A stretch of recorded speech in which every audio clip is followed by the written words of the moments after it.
So welcome to Let's Play Link's Awakening with Link, my awakening as a Let's Player.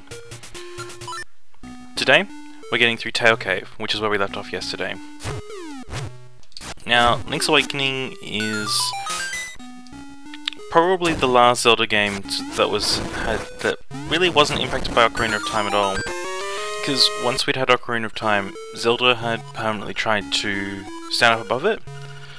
This was realistically before Zelda had gotten a full identity under its belt.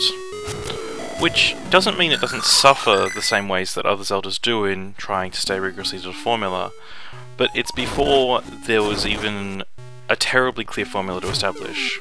Admittedly, this still does follow a lot of what Link to the Past set up, without a lot of variation other than just being a little bit silly overall, but then Link's Awakening is hardly the most serious game out there.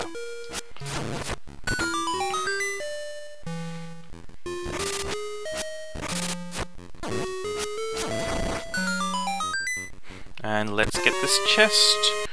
20 rupees. Joy! I must admit, I do really like the little text for collecting rupees. It's always just that bit charming. And a lot of other Zelda games do have that, but I always remember quite clearly Link's Awakening's. Guardian Acorn. Guardian Acorns reduce the damage that you take by half, making them incredibly useful assuming you actually take damage all that often.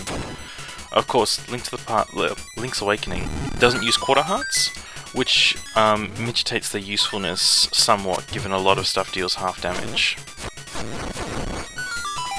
And progression. Now, Link's Awakening has a lot of these moments where you're on a 2D plane, which remind me a lot of Legend of Zelda 2, which I haven't spent a lot of time with, admittedly. But it is nice that they pull off these sequences rather nicely, and they're usually a little bit more referential, including characters that look like Womps in the Oracle games, which also use the seamless sequences. But as you probably noticed, we have Goombas, and much like with most Goombas, you can jump on them, which is of course fundamentally important. Now, we have our dungeon item, so let's go and fight the mini-boss. And the mini-boss doesn't really have anything special to it here. I'm going to keep jumping into holes. Well, let's get this key that the compass is so nicely telling us about. And get the boss key, actually, before we can get the mini-boss. You know, this dramatic little background music indicating that we've got the Acorn of Power, Guardian Acorn, gets a lot less appealing the longer it goes for. Anyway, down.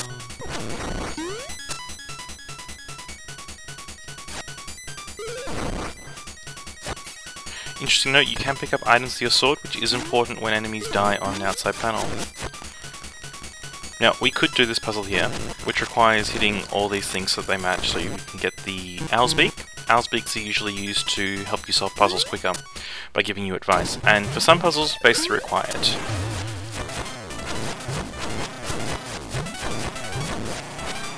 Very simple boss, make sure you jump over that thing, it deals a lot of damage if you don't.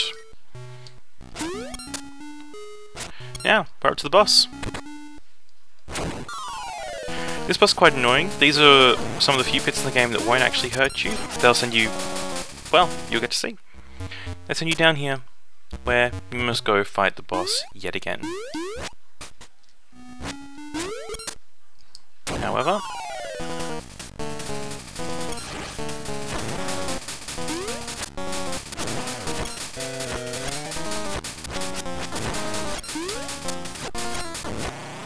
this is probably the boss I actually hate the most, because by failing constantly you end up just falling into a pit and having to redo it, rather than being able to do anything about the boss. Later bosses you can pretty much always deal with by just surviving. And now we have the full moon cello, mystical objects.